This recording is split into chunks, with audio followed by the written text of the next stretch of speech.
예, 안녕하세요. 방금 소개받은 한국교육개발원 박승철입니다.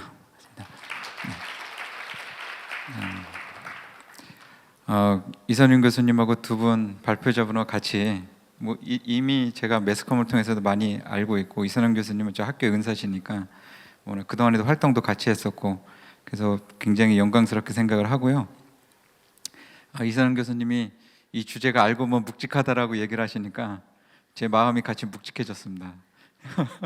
그래서 최대한 가볍게 해보려고 노력을 하겠습니다. 저는 보시는 것처럼 그 학위가 건축공학입니다. 그래서 많은 분들이 의아해하시는 게 그 한국교육개발원이라는 데가 이제 교육정책 전문 연구기관인데 왜 저 같은 건축공학 박사가 있을까 이렇게 생각하시는데, 이제 요거를 반대로 생각해 보면 얼마만큼 이 교육에서도 이 공간이라고 하는 게 중요한 입지를 차지하냐라고 하는 것을 이제 거꾸로 알 수가 있겠죠.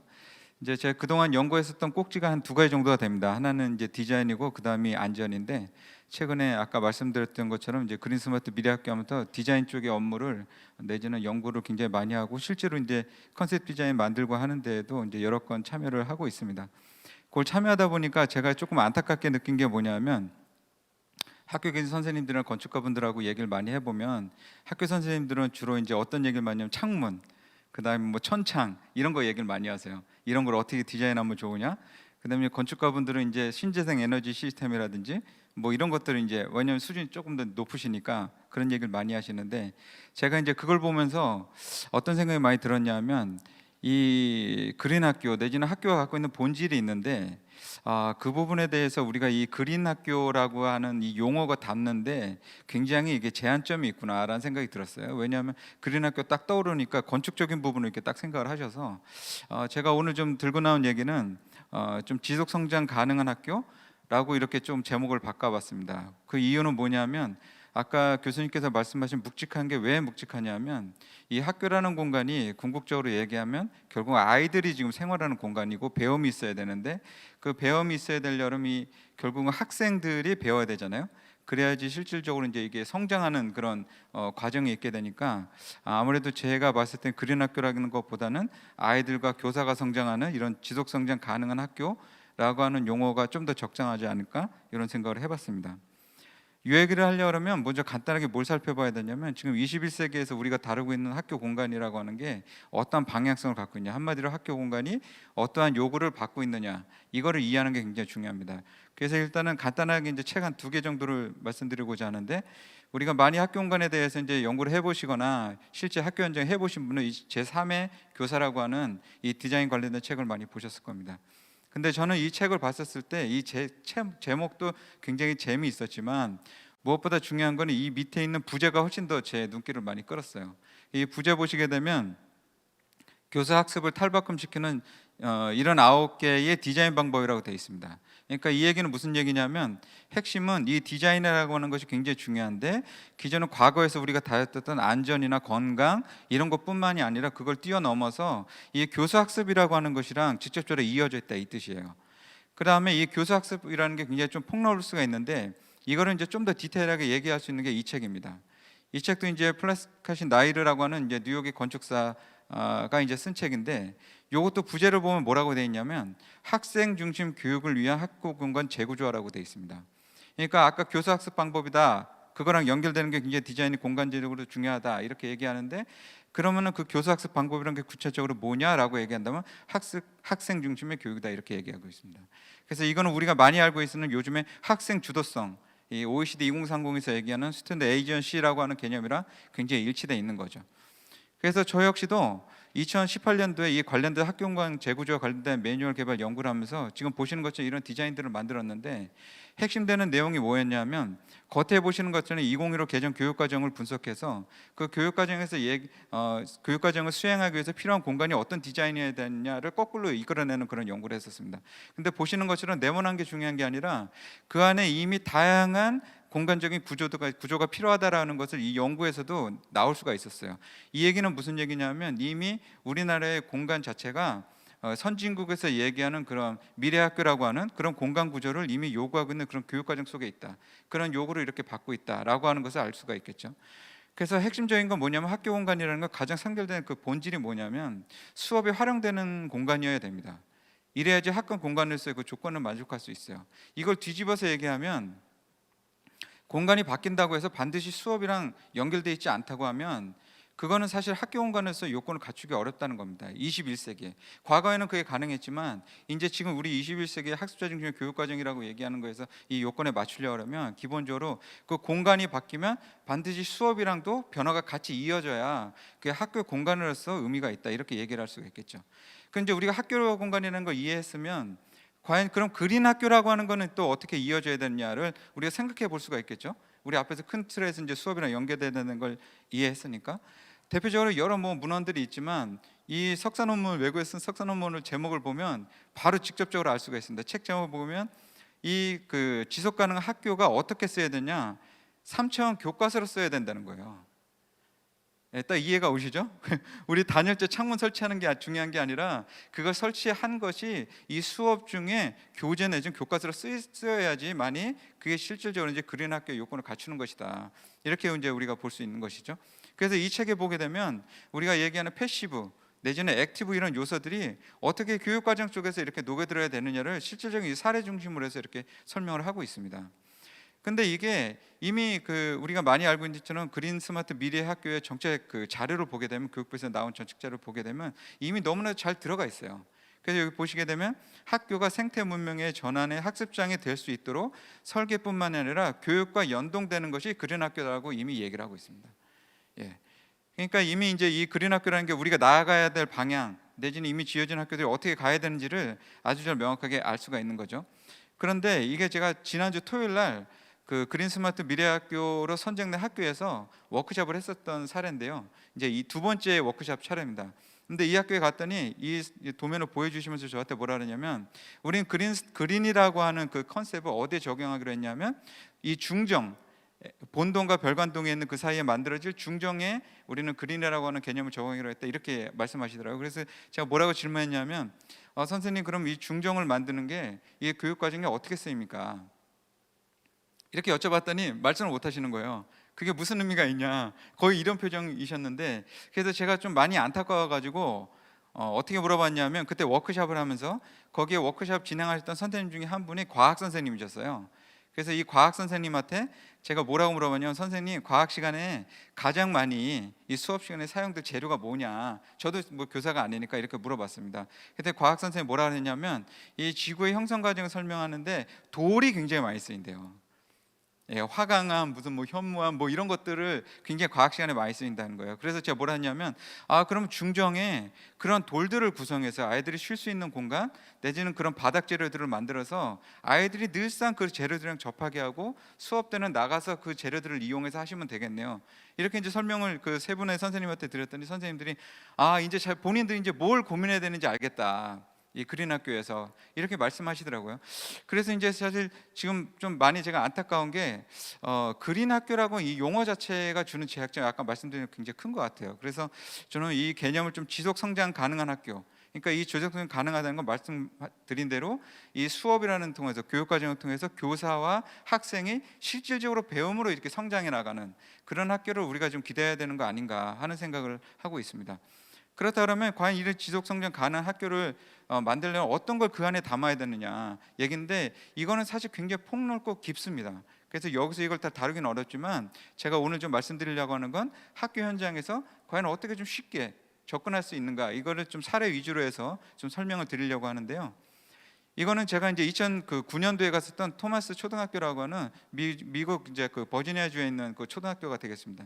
여기도 녹색 건축 인증, 미국 녹색 건축 인증이라는 리드 골드를 받은 굉장히 우수한 학교죠. 근데 저는 이제 골드나 이런 거에 관심 있는 게 아니라 실질적으로 이 학교가 어떤 거를 담아내는지가 훨씬 더 관심이 있는데, 이게 보시면 이게 뭐냐면 테이블입니다. 학교에 중앙에 가면 큰 이제 롱 테이블이 이렇게 쭉 있는데 그 테이블의 상판 모습이에요, 위에. 그 상판에 보시면 되면 어떻게 보면 저 돌 갖다가 아크릴 가지고 굳혀가지고 이렇게 상판을 만들어 놨거든요. 근데 저 돌이 뭐냐면 그 건축가가 이제 설명을 해주는데, 그 건물을 지으면서 땅을 팠었을 때 나왔던 돌이 있지 않습니까? 그 돌을 갖다가 이쁜 돌만 쭉 모아가지고 다시 아크릴로 굳혀가지고 상판을 만들어준 거예요. 예, 그러니까 이 학교는 실질적으로 제가 들어갔었을 때도 어떤 영상을 중앙에 틀어주냐면 이 학교가 처음에 철거됐을부터 지어졌을 때 그 일련의 과정을 흑백 TV로 해가지고 쭉 보여줍니다, 전체를. 네. 그리고 그 과정이 있었던 걸 지금 보시는 것처럼 다 버리는 게 아니라 하나하나 그 환경을 담아내는 거예요. 그 실질적인 그 재료로서. 그리고 여기는 어디냐면 이제 그 학교의 뒤쪽에 있는 아이들 놀이터입니다. 근데 여기서 이제 좀 봐주셨으면 하는 게 중간에 나무가 큰 게 보이죠? 이 나무가 뭐냐면 이 학교 주변에 둘러싸여져 있는 실제 나무입니다. 그 나무를 갖다 형상화 시켜가지고 여기다 이제 만든 것인데 이게 외부에만 있는 게 아니라 내부에도 이렇게 있어요. 예, 오른쪽에 보이시죠? 파란색으로 해서 그 나무를 똑같이 이렇게 만들어 놓은 거예요. 심지어는 바닥 가면 바닥의 패턴도 나무 모양으로 해서 또 이렇게 디자인이 되어 있습니다. 그러니까 이제 이 디자이너도 어떤 생각을 많이 하시는 거냐면, 기본적으로 내가 이제 환경이나 이런 것들에 대해서 중요시하게 생각하려면 내 주변 환경에서 있는 것부터 내가 잘 챙겨서 이제 가져야 되는구나, 이것들을 아이들한테 교육적으로 보여줘야 되는구나라고 생각을 하는 거예요. 그래서 제가 여기서 좀 생각했던 건 우리가 굉장히 환경을 지배한다는 생각을 많이 하는 것 같아요. 그래서 그걸 없앨 수도 있고 내가 그냥 뭐 심을 수도 있고 이런 생각을 하는데, 기본적으로 우리가 이제 이 그린 학교는 지속 성장 가능한 학교에서 담아야 되는 건 어떻게 하면 우리가 이 환경이랑 같이 공존해서 살 수 있는 그 공간을 만들어내냐, 학교를. 이거를 좀 고민을 해야 될 것 같고요. 이건 이제 2018년도에 갔었던 이제 일본 그 오사카에 있는 시립 코야스 초등학교라고 하는 학교입니다. 이 학교 가면 이제 중앙홀에 이런 것이 보입니다. 그 현관 입구 들어가자마자 엘리베이터 홀인데, 그 엘리베이터 홀에 보시는 바처럼 나무들이 이렇게 쭉 이렇게 박혀 있어요, 블록처럼. 근데 여기 보시게 되면 오른쪽에 아주 왼쪽에 이렇게 설명문을 이렇게 붙여놨습니다. 이 이야기가 무슨 얘기냐면 이 학교가 원래 개축한 학교예요. 통폐합하면서 옮겨왔어요. 그럼 원래 있던 학교가 있었다는 얘기죠. 거기에 나무가 있었습니다. 저 나무가. 이 나무 의미가 뭐냐면 이 학교를 다니던 학생이 교통사고로 이제 사망을 하게 됐어요. 그래서 너무 안타까워서 학교에 계신 선생님들하고 학부모가 돈을 모아서 이 학교를 그 학생을 추모하기 위해서 나무를 심은 건데, 이게 오래 지나면서 엄청나게 커진 나무가 된 거예요. 근데 이거를 갖다가 학교로 옮기려니까 그냥 베버려야 되잖아요. 그러니까 이게 너무 아깝고 이게 추억이 담기고 기억이 있는 건데, 그러니까 이걸 갖다가 아까 보시는 것처럼 나무를 절단을 해가지고 그 엘리베이터의 그 재료로 쓴 거예요. 그러니까 이게 뭐냐면, 저는 이 부분이 굉장히 안타까운데 우리가 그린스마트 미래학교를 하면서 계속해서 뭔가를 부시고 없애는데 지금 힘을 쏟고 있거든요. 근데 이건 진정하다고 보기는 어려울 것 같아요. 실질적으로 이 학교가 자체가 성장하려면 과거에 있었던 가치 있는 것들을 어떻게 그 학교에 연속적으로 담아가느냐, 이 시간도 담을 수 있어야 지속적으로 성장 가능하지, 이게 물리적으로 뭘 새롭게 만든다고 해서 이게 되는 것 같지는 않습니다. 세 번째로 우리나라에 있는 사례인데요, 영월에 있는 주천초등학교라고. 이게 보시는 것처럼 이제 학교 복도에 면한 그 교실의 벽면입니다. 거기 이제 페인팅을 했죠. 근데 여기 보시게 되면 뭔가 조금 저 위에 정자 혹시 보이십니까? 조그만. 이 정자가 어디냐면 이 사진에 보면 저 그 산 위에 꼭대기에 여기에 이 정자가 있죠. 이 정자를 갖다 거기다 그린 겁니다. 똑같이. 그러니까 주변 환경 자체를 이미 그 공간에다가 다 하나하나 이제 저게 이제 기념물인가 뭐 문화재인가로 돼 있는데 그걸 갖다가 그 안에다 넣어놓은 거예요. 그러니까 이게 자체가 이제 생각이 어떤 건지가 알 수 있겠죠. 내가 이제 어떤 곳에 이제 살고 있는지 알 수 있으니까. 그다음에 이거는 이제 현남중학교라고 양양에 있는 학교인데, 여기는 양양이라는 게 윈드서핑으로 굉장히 유명한 학교예요. 그러니까 여기 같은 경우에는 이 계단실에 이제 페인팅을 할 때 보시는 것처럼 아이들이 직접 그 윈드서핑을 하는, 그러니까 이 지역에서 과연 어떤 활동을 하고 뭐가 장점이냐. 왜냐하면 윈드서핑을 한다는 얘기는 굉장히 그 친환경적인 그런 주변 도시라는 거잖아요. 이런 것처럼 이제 아이들이 이제 그 직접 이제 주변 환경을 알고 깨닫고 이제 할 수 있게끔 이렇게 공간 자체가 조성되어 있는 거죠. 그리고 이런 걸 만들 때도 그냥 만드는 게 아니라 직접적으로 아이들이 이렇게 페인팅을 해가면서 직접 이제 그걸 느낄 수 있도록 이렇게 만드는 게 굉장히 중요한 거죠. 그래서 저는 좀 이게 좀 지향점을 좀 달리해야 되는 게, 지금 이제 태양광이라든지 뭐 이런 신재 에너지 시스템에 자꾸 이렇게 집중을 하고 시설이나 건축적인 거에 집중을 하는데 이게 핵심은 아니다. 우리가 그린 학교라고 하는 이 학교라는 단어가 들어간 이상 우리가 이 가치를 담아내는 이런 거에 훨씬 더 많은 활동을 해야지 이제 진정한 이제 지속 성장 가능한 학교다, 이렇게 이제 말씀을 드릴 수가 있겠습니다. 그렇다면 이 방법론적으로 우리가 내용은 알았는데 간단하게나마, 그럼 이게 방법론적으로 어떻게 이걸 해야 되느냐. 이게 아마 이선영 교수님 기억하시는지 모르겠습니다. 우리가 2010년도에 이선영 교수님 같이 이제 프로젝트 하면서 사용자 참여 디자인 연구를 할 때 이선영 교수님 이제 막 그 아이들 데리고서 했었던 그 그룹의 학생들인데, 그때 당시에 이 학생들이 앞에 나와 있는 판넬들을 쭉 만들었어요. 우리 학교는 이렇게 만들었으면 좋겠다, 아이디어를 제시한 거죠. 근데 이 학생들이 뭐라고 이야기하냐면, 오른쪽에 있는 것처럼 6학년이라서 이거를 자기네들 학교에다 할 수는 없지만 후배들한테 이런 공간들을 주셔서 너무나도 자기는 의미 있게 받아들인다는 거예요. 이게 무슨 얘기냐면, 지금 정책이 잘못하면은 결과 중심으로 갈 수 있어요. 공간 만들어내고 학교 하나 멋진 거 만들어내면 이게 뭔가 되는 거다, 이 사업이, 이렇게 생각하는데, 실질적으로 우리가 지금 집중해야 되는 건 이 학교에서는 과정입니다. 시간을 둬야 되고 안타깝지만 뜸을 들여야 되고, 그렇게 해서 구성원들이 그 안에서도 뭔가 깨닫고 배우는 이 시간을 부여해야 진정으로 이게 배움 있는 그런 학교가 되는 거지, 과정이 되는 거지, 이게 그냥 단순히 하나의 일시적인 정책이나 그 결과물로만 평가할 수 있는 사업은 아니다, 이렇게 좀 말씀을 드릴 수가 있겠고요. 그래서 이런 거 얘기를 하려면 단순히 아이들 얘기한 것뿐만이 아니라 그거를 아이들이 직접 만들어내는 게 굉장히 중요하겠죠. 그게 바로 이제 그린 스마트 미래학교에서 핵심적인 걸로 다루는 사용자 참여 디자인인데, 단순히 의견만 제시하는 게 아니라 그 환경적인 그런 것들을 아이들이 직접 그려내고 만들어내는, 그려내면서 오너십을 갖게 되겠죠. 그죠? 내가 이 학교를 만들었어. 내가 졸업한 후에도 다시 와서 저거 아빠가 저거 옛날에 저거 했었던 거야. 이런 것들을 이제 일으키는 게 굉장히 중요하다는 얘기죠. 그래서 제가 생각하는 건 이제 건물을 주려고 하면 안 될 것 같아요. 그래서 실질적으로 이제 여기서 아이들은 실제로 이제 그거를 이끌어가지고 선생님들 같이 이제 얘기를 할 수가 있겠죠. 그래서 학교 사용자에게 직접적으로 이렇게 유익한 경험을 줘서 지속적으로 이제 성장할 수 있는 그런 어떤 뭐 잠재력이라고 해야 될까요? 그런 거를 이끌어주는 게 굉장히 중요할 것 같다는 생각이 듭니다. 그리고 이제 여기 보시게 되면 이 학교는 핀란드에 있는 에스갈리온 초등학교라고 하는 곳인데요. 보시는 것처럼 굉장히 친환경 지역이죠. 친환경 지역일 수밖에 없는 게, 주변 환경 자체가 보시는 것처럼 이미 다 숲의 생태 환경 속에 둘러싸여 있어요. 이 얘기는 무슨 얘기냐? 우리나라 지금 도시계획은 어떻습니까? 환경적으로 하려고 해도 할 수가 없어요. 선생님이 어디 데리고 나가서 애들한테 이런 교육을 시키고 싶어도 환경이 다 아파트이기 때문에 대부분 아이들이 저런 환경을 할 수가 없는 거예요. 여기 같은 경우는 선생님도 일부러 아이들을 20분 이상씩 계속 내보냅니다. 체험을 하라고. 환경을 직접 체험하면서 바위도 올라가고 막 하면서 굉장히 많은 체험을 해요. 이런 환경들이 조성이 돼야 선생님들도 마음껏 이런 환경 교육을 하는 거지, 사실 인위적인 공간만 가지고서 사실 하기는 굉장히 어려운 것이다. 그래서 환경 교육은 교육만으로 되지 않는다는 생각을 저는 하고 있습니다. 민주시민 교육을 교육만으로 아이가 민주시민 의식을 갖게 되지 않는 것처럼요. 그래서 기본적으로 삶 가운데 환경이 있어야 실질적으로 환경 교육이 된다, 이런 생각을 좀 하고요. 이런 걸 하기 위해서는 기본적으로 외부 환경이 안 되면 보시는 것처럼 내부 환경이라도 이렇게 공간 배치나 학교 숲 이런 것들을 만들어줘야 된다, 이런 생각을 하고 있습니다. 그리고 이런 것들이 이제 굉장히 다양한 이제 요소들이 지금 투입이 될 텐데, 여기 보시는 것처럼 이거는 이제 그 미국 버지니아 주에 있는 우드슨 고등학교입니다. 이게 겉에 있는 게 뭐냐? 패브릭이라고 하는 건축 재료입니다. 이 재료가 왜 여기 있느냐? 그 교실의 공간들 칸막이 벽을 다 패브릭으로 만들었어요. 소음 방지하기 위해서. 그래서 이 학교는 뭐냐면, 내가 쓰고 있는 그 공간 자체의 구성이 뭘로 되어 있느냐를 이렇게 전시 디스플레이 하면서 아이들이 항상 생활 속에서 이렇게 알 수 있게끔 하는 거죠. 그래서 이거를 조금 더 발전시켜 보면, 아까 제가 뭐라고 했냐면, 이게 교재로서 내지는 교과서를 써야 되는데, 중요한 건 써야 되시는 분은 누구냐면 선생님이죠.